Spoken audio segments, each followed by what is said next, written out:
नमस्कार, आप देख रहे हैं द न्यूज वन। चलिए नजर डालते हैं इस बड़ी खबर पर। जय हिंद, जय भारत। मैं रेबल श्रद्धानंद। निर्मला जी, आज का जो विषय है वो आपके ऊपर है। आप हमारी वित्त मंत्री हैं, फाइनेंस मिनिस्टर हैं, और मैं आपका टीवी के एक प्राइवेट चैनल में दिए गए इंटरव्यू के ऊपर देख रहा था और उसके ऊपर अपनी कुछ प्रतिक्रिया रखना चाहता हूँ। मुझे बहुत दुख हुआ आपके कमेंट सुन के मैम। मुझे नहीं पता आप ये आंकड़े कहाँ से लाती हैं। आपने उस इंटरव्यू में ये कहा मैम कि लोअर मिडिल क्लास जो होती है भारत में, उसकी न्यूनतम इनकम जो है यानी मिनिमम इनकम है वो 6 लाख से शुरू होती है और मैक्सिमम इनकम 18 लाख तक जाती है। मैम, मुझे बहुत दुख हो रहा है कि पता नहीं आपने इकोनॉमिक्स की पढ़ाई कैसे करी होगी। आप जानते हैं मैम लोअर मिडिल क्लास का मतलब क्या होता है, या लोअर का मतलब क्या है, इसका अर्थ आपको पता है मैम? लोअर, एक सिक्योरिटी गार्ड मैम 8 से 10 हज़ार रुपये कमाता है मैम पूरे साल में, 1,20,000 रुपये। उसे आप कौन से क्लास में रखना चाहेंगे मैम? एक नया क्लास क्रिएट कर देंगे क्या? 6 लाख रुपए मैम, जानते हैं 6 लाख रुपए क्या होता है मैम? 6 लाख में अगर लोअर मिडिल क्लास फैमिली को मिलने लगे ना मैम, वो उसमें से 4 लाख रुपए साल के सेव कर लेंगे। वो अपने बच्चों को आपके सो कॉल्ड इतने अच्छे गवर्नमेंट एडेड एजुकेशन स्कूल्स में पढ़ाएंगे, गवर्नमेंट एडेड हॉस्पिटल से उनकी चिकित्सा करवाएंगे, और आपके इतने अच्छे अच्छे आधुनिक फैसिलिटीज जो पिछले 7 ईयर से बीजेपी गवर्नमेंट प्रोवाइड कर रही है, वह हम इंडिया में, हम वर्ल्ड में बहुत अच्छे रैंकिंग में आ रहे हैं, जैसे कि बीजेपी का ग्राफ बताता है। वास्तविकता क्या है वो तो हम लोग जानते हैं मैम। मैंने भी वोट किया मैम, बीजेपी को वोट किया, लगातार 2 बार वोट किया। लेकिन मैं आप जैसे नेताओं की जब सुनता हूँ ना मैम स्पीचेस, और आप लोगों के आंकड़े, आपके जो डेटा बैंक, आप ये डेटा बैंक कहाँ से लाती है मैम, ये सोच के मैं बहुत सरप्राइज रहता हूँ मैम। आपने बोला 6 लाख न्यूनतम है, 18 लाख मैक्सिमम है मैम। 18 लाख समझते हैं आप मैम? 18 लाख क्या होता है मैम? 18 लाख तो मैम एक अच्छे खासे एमबीए का पैकेज नहीं है एनम में मैम, पर एनम का, वो भी टॉप इंस्टीट्यूट में पढ़ के। आपके सो कॉल्ड कॉलेजेस से जो बच्चे निकलते हैं, एमबीए, बीटेक, आप जानते हैं इनकी पैकेज कहाँ से स्टार्ट होती है मैम? तो इसका मतलब ये सब लोअर मिडिल क्लास में आते होंगे आपके हिसाब से। So called good MBA, so called good BTechs and MTechs, ये तो लोअर मिडिल क्लास से आते होंगे मैम। हायर वाले कौन होते होंगे ma'am? Highly rich people, highly rich industrialist. Upper middle class तो फिर आसमान में रहने और जमीन पर रहेंगे ही नहीं। अपने आंकड़े ठीक कीजिए मैम, देश एक मुश्किल दौर से गुजर रहा है। आप किस तरह की स्टेटमेंट दे रहे हैं? आपने उस दिन बोला मैं मुद्रा लोन में हमने इतने इतने लोगों को दिया, हमने उद्योग वालों को दिया, हमने बुनकरों को दिया। मैम आपने किसको क्या दिया? पेपरों में दिया है क्या मैम? आपको मैं चैलेंज करता हूँ Nirmala Sitharaman ji, I am officially challenging you ma'am. 100 youth लेके मैं आपके पास आने को तैयार हूँ, जो ग्रेजुएट्स हैं, पोस्ट ग्रेजुएट्स। आप मुझे ये बताएं कौन से ब्रांच से आप उनको ये लोन देंगे मैम। मैं आपके पास ले आता हूँ मैम, और मैं नतमस्तक हो जाऊंगा, क्योंकि जब आप 100 को देंगे, अगला 1 लाख यूथ मेरे साथ तैयार होगा मैम। केवल टीवी में आके ऐसे इंटरव्यूज मत दीजिए मैम। आप लोग अपने घरों में बैठ के थाली पीट रही हैं और आके अपने ये वक्तव्य सुना रहे हैं। अरे आप लोगों को अंदर आइए मैम, लोगों के बीच आइए। आपको तो अभी तक लोअर मिडिल क्लास फैमिली का डेफिनेशन नहीं मालूम है। और मैम एक सवाल है मेरा आपसे और मोदी गवर्नेंस से, आप मुझे ये बताएं मैम कि राजनीति एक सेवा है या नौकरी है? मेरे स्पीचेस बेसिकली मैम कभी होते नहीं है, मैं लिख के कभी नहीं लाता मैम। जो मेरी खुद की फीलिंग्स है, मैंने अपने नाम में रेबल शब्द इसलिए, क्योंकि जो गलत है मैं तो बोलूंगा ma'am. I have the right to express my views. आप मुझे ये बताएं मैम, पॉलिटिक्स, राजनीति, इज इट, ये सेवा है मैम या नौकरी है? अगर सेवा है तो मैम आप लोग तनख्वाह मत लीजिए मैम, और पेंशन मत लीजिए। इतनी हाई सैलरी है आप लोगों की, इतनी फैसिलिटीज है मैम, टेलीफोन कॉल्स की फैसिलिटी, एसी की फैसिलिटी, बिजली की फैसिलिटी, ड्राइवर की फैसिलिटी, हाई क्लास ट्रेन की फैसिलिटी, फ्लाइट्स की फैसिलिटी, पेट्रोल की फैसिलिटी। मत लीजिए मैम। आप आइए, लोअर मिडिल क्लास फैमिली की तरह लाइफ को स्पेंड कीजिए अगर आप सेवा करना चाहती है मैम।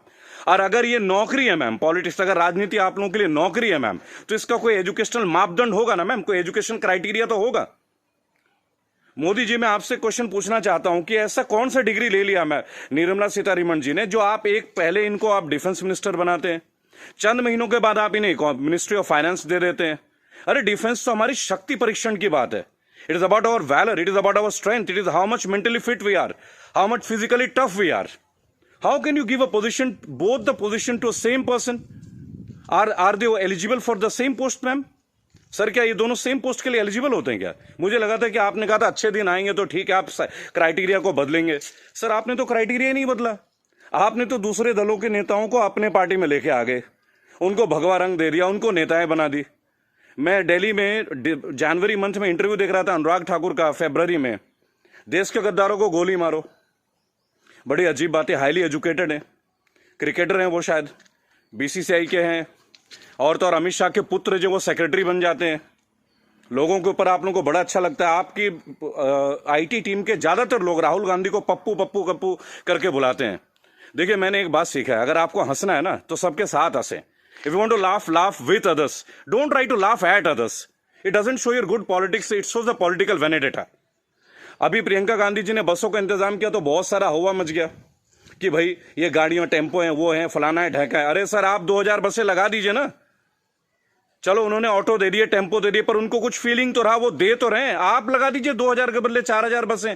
किसने रोक रखा है आपको? उन्होंने तो ये तक कह दिया कि भाई हमारे बसों में आप बीजेपी का झंडा भी लगवा लें। गलत कर दिया क्या सर? उसमें भी आप लोग शोर मचाना लग जा रहा है। ऐसा लगता है जैसे you are always ready to fight instead of getting it worked. अच्छा, देखिए, मैंने नितिन गडकरी का भाषण सुना टीवी में, ये लास्ट वीक की बात है सर। उन्होंने कहा स्वदेशी अपनाओ। चलिए सर, अपना लेते हैं, पर मुझे बताएं, मेक इन इंडिया और मेड बाय इंडिया, इन दोनों का डिफरेंस आपके मिनिस्ट्री का कोई एक मिनिस्टर मुझे दे सकता है क्या? मेक इन इंडिया है क्या सर? आप जमीन देते हैं सैमसंग को, जमीन देते हैं ओप्पो को, वीवो को, चाइनीज कंपनी को, साउथ कोरियन कंपनीज को, वो आके अपना प्लांट लगाते हैं, इंडियंस को हायर करते हैं, और उसके बाद प्रॉफिट जो है वो उनके अकाउंट में जाता है, सैलरीज आता है इंडियंस के अकाउंट में। तो मुझे ये बता दें, कौन सा मेक इन इंडिया है सर? आप मेड इन इंडिया कीजिए ना, आप अपने इंडस्ट्रीज लगाइए, आपको पैसा, रेवेन्यू अपने पास रोकिए। अगर इतना दम होता ना सर हमारे मैकेनिज्म में, आपको चैलेंज कर रहा हूं, आप मैकडोनल्ड्स की तरह एक आउटलेट बना लेते सर। 25 रुपए का बर्गर बेचने वाला भी लाखों करोड़ों रुपए डॉलर्स में कन्वर्ट करके इंडिया से लेके जा रहा है। आप छोड़िए मोबाइल फोन से, बहुत बड़ी बात है, 20-20, 50-50 हजार की बात है।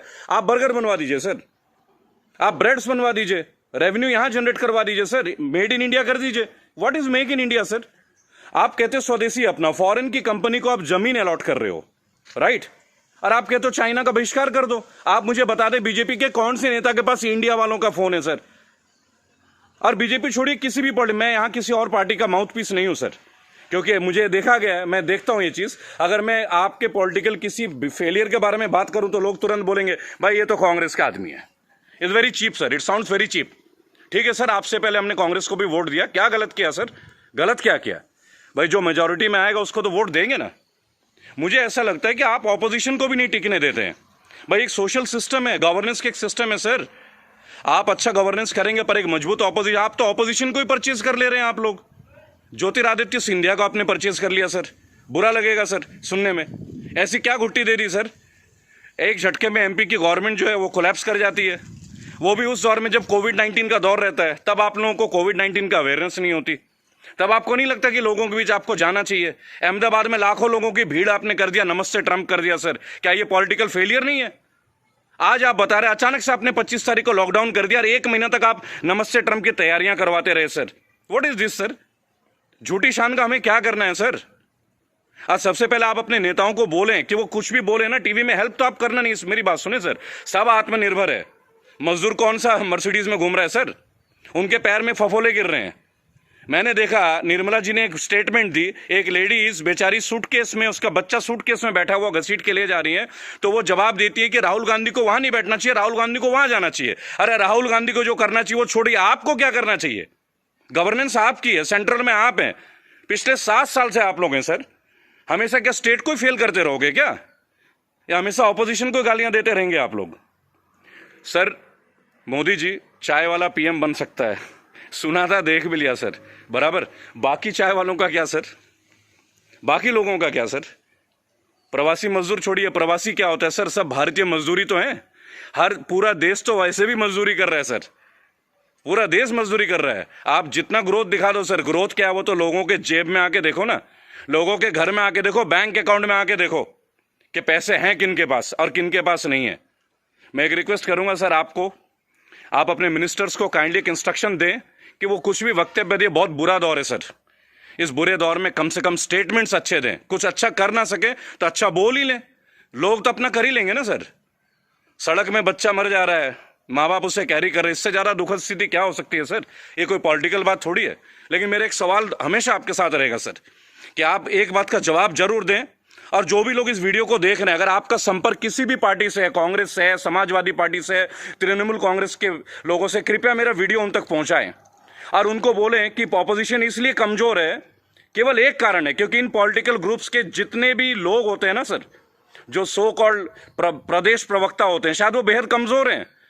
सांबित पत्र से कैसे बहस कर रहे हैं, मुझे खड़ा कीजिए सर। मैं बताता हूं संबित पात्रा से क्या बात करनी है, डेटा के साथ स्मृति ईरानी के साथ बात करना है, मैं करूंगा सर। मैं उनसे पूछूंगा उनका क्या एजुकेशन क्वालिफिकेशन था जो उन्हें शिक्षा मंत्री बना दिया गया था। आप सीबीएसई का हैंड, मेरे पास बहुत मुद्दे हैं सर, देश के करंट मुद्दे हैं। और सर चिंता मत कीजिएगा, मुझे आपसे कुछ हेल्प नहीं चाहिए सर, प्लीज। फाइनेंशियली मुझे आपसे कोई हेल्प नहीं चाहिए, आपकी पार्टी से तो कम से कम कुछ भी नहीं चाहिए। मेरे दोस्तों, अगर आप ये वीडियो देखते हैं प्लीज शेयर कीजिए। मैं चाहता हूं कि एक बार मंच पे आने का मौका मिले सर। और अर्नब गोस्वामी जी, आप जो जिनको बुलाते हैं दूसरे ग्रुप के लोगों का, बोलते it is my show, it is my show. God damn it, if it is your show why are you calling other people man? Don't call them. अगर आपको लोगों को बुलाना है, बात करना है तो मिलें, बात करें, उनकी सुने। केवल चिल्लाने से आप अच्छा एंकर नहीं बन जाते sir. I am very sorry to say that is the worst type of journalism I have ever seen. I am very unhappy sir. मुझे लगता था आपके अंदर स्पिरिट है, पर आप तो लोगों को शोर मचा के चैनल ब्लॉक कर देते हैं, उसको बाहर कर देते हैं। What is this way of journalism sir? कि मेरे इस सवाल का जवाब दीजिए। मेरे इस क्या फिल्मी शूटिंग करते हैं क्या सर आप? चलिए सर, मुझे बुलाइए अर्नब जी एक बार अपने चैनल पे, बुलाइए मुझे। 5 स्टैटिस्टिक्स पे बात करूंगा, ग्राफ के साथ बात करूंगा, डेटा के साथ बात करूंगा आपके साथ। उसके बाद अगर आपकी बोलती ना बंद कर दी ना सर, तो मेरा नाम बागी श्रद्धानंद नहीं। मैं बीजेपी के अगेंस्ट नहीं सर, मैं बीजेपी गवर्नेंस के अगेंस्ट हूं। मुझे नहीं लगता भगवा पहनने से ही मैं हिंदुत्व का पहचान करा जाएगा। मेरे अंदर बहुत हिंदुत्व है। कमाल की बात देखिए, मेरी आखिरी लाइन है, गौर से सुनिएगा सर। श्रद्धानंद पति मेरा नाम है, जाति से मैं ब्राह्मण हूं, पढ़ा हूं क्रिश्चियन स्कूल से, Saint Mary's English high school. और गर्व से कहता हूं सर, फादर हुआ करते हैं वहां पे, फादर गॉलबर्ट फर्टैडो, अब नहीं रहे सर, हमारे फॉर्मर प्रिंसिपल। क्या कमाल की शिक्षा दी है सर। इतने IITian से निकलते हैं सर, कभी आप लोगों की जरूरत नहीं पड़ी सर। मुझे ताज्जुब लगता है, अंगूठा छाप के नीचे एमटेक वाला बंदा काम कर रहा है और हम उनको सुन रहे हैं। What the hell is going on sir? कहां है आपके अच्छे दिन? बुलाइए ना सर एक बार चैनल में। आपके जितने भी प्रवक्ता है ना सर, जितने भी प्रवक्ता है, अगर 10 मिनट का टाइम दे देना सर, उनकी बोलती बंद कर दूंगा। जय हिंद, जय भारत। मैं जानता हूं बहुत सारे लोग मेरे बातों से शायद नाराज हो, पर नाराज होना आपका काम है सर, मेरा नहीं। सही मुद्दे पे तो मैं बात करूंगा, जो नाजायज बात लगती है उसका तो मैं करूंगा सर। रेबल हूं तो रेबल की तरह पेश आऊंगा। जय हिंद, जय भारत। अगला मुद्दा 2 या 3 दिन के अंदर स्टैट्स के साथ आऊंगा सर। और मेरे दोस्तों, मैं दोबारा एक रिक्वेस्ट करता हूं, काइंडली अगर आप लोगों के पास कोई कॉन्टैक्ट है, मेरा वीडियो तमाम पॉलिटिकल ग्रुप्स के पास भेजें, एक मंच पे आने का मौका दें। इन्हें बताऊंगा सर, इन्हें बताऊंगा इन्होंने झारखंड के लिए क्या किया है, इन्होंने बंगाल के लिए क्या किया है, इन्होंने केरल के लिए क्या क्या, अरे उत्तर प्रदेश के लिए क्या क्या, वो भी बता दूंगा। हम भगवा में, उत्तर प्रदेश में सबसे महंगी बिजली हमारे यहाँ आती है। ये है ना अच्छे दिन। के लिए बस इतना ही। देश और दुनिया की तमाम बड़ी खबरों से जुड़े रहने के लिए लॉग इन कीजिए www.news1.in पर। धन्यवाद।